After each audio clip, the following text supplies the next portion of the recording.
Viewers, আমরা আল ইহসান foundation কুলাউড়াতানে প্রতি বছরের নিয়ায় বিভিন্ন বন্যা কবলিত মানুষের মাঝে আমরা ত্রাণ বিতরণ এবং খাদ্য সামগ্রী আজকে দিলাম।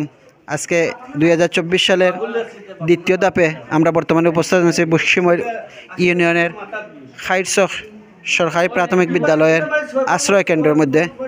এই আশ্রয় কেন্দ্রের মধ্যে প্রায় 19টা ফ্যামিলি আশ্রয় গ্রহণ করছেন, যাদের ঘরের মধ্যে প্রচুর পরিমাণ পানি ঢুকে গেছে এবং ঘরদুয়ার তাদের নষ্ট হয়ে গেছে। আমরা আল ইহসান ফাউন্ডেশনের পক্ষ থেকে আজকে আমরা ত্রাণ দিলাম। আপনারা দেখতে পারা যে এখানে প্রায় 19টা ফ্যামিলি আছেন। 19টা ফ্যামিলির মধ্যে ত্রাণ দেওয়ার যে আছেন তার নাম হইলে যাইবা লইয়া দাদা কক্কা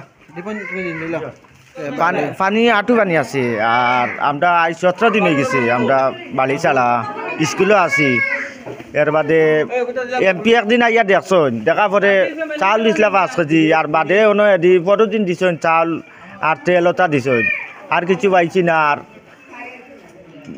এলাকার মানুষে কিছু সাহায্য আমরা কররা। এর বাদে আজকে আমরা ভাই আইসন আইয়া প্রাণ দিরা আমরা পাইছি। 22 সালেও দিছেন, বুঝছেনি ভাই, তালা 22 সালেও দিছেন, ওখানে ভাই আর আমরা দিরা ভাই। তারা খুব আমরা লাগে মায়া কররা, তারা ভালো হইব আল্লাহর কাছে। এর বাদে আমরা বটতল স্কুল আছি, এর বাদে এলাকার মানুষও চাহিদা, বুঝছেনি।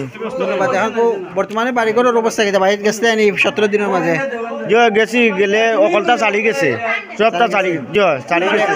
সম্মানিত ভিউয়ার্স, আমরা বুঝতাম পারলাম বাইরের কাছনে যেহেতু এই 17 দিন তারা যেহেতু পানিবন্দী অবস্থায় স্কুলে আশ্রয় কেন্দ্রে আসেন, কিন্তু 17 দিনের মাঝে বাড়িঘরও গেছে, জ্ঞাত বাড়িঘরের অবস্থা নাই। অর্থাৎ পানির ঢেউয়ে পানি ঘরের মধ্যে ঢুকে ঘরের খুঁটিগুলো নরম হয়ে গেছে, টিন যেগুলো আছে বা খাঁচার ঘর যেগুলো আছে সেগুলোর ওয়াল ছেড়ে পড়ে গেছে। আচ্ছা, আপনারা কিতা বাড়িঘরের মাঝে কিতা কতটুকু পানি বর্তমানে আছে? খমর পানি গেছটা নেই আশ্রয় কেন্দ্র তো এখন গেছটা বাড়িঘর দেখা বাড়িঘরে তো যাই, ডেইলিও যাই দেখা যায়নি। আচ্ছা, ঠিক আছে।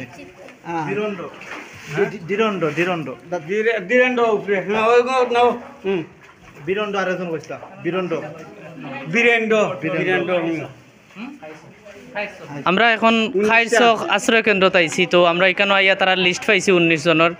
আর আমরা এই দাদার মাধ্যমে লিস্ট পাইছি। তারা গতবারও আমরা 2022 সালেও আইসলাম, সুশৃঙ্খলভাবে তারা বাটিয়া নিছেন, যার কারণে আজকেও আমরা আইছি। আপনারা এটা পাইয়া একটা আল ইহসান ফাউন্ডেশন এটা আপনারা সহযোগিতা করছে।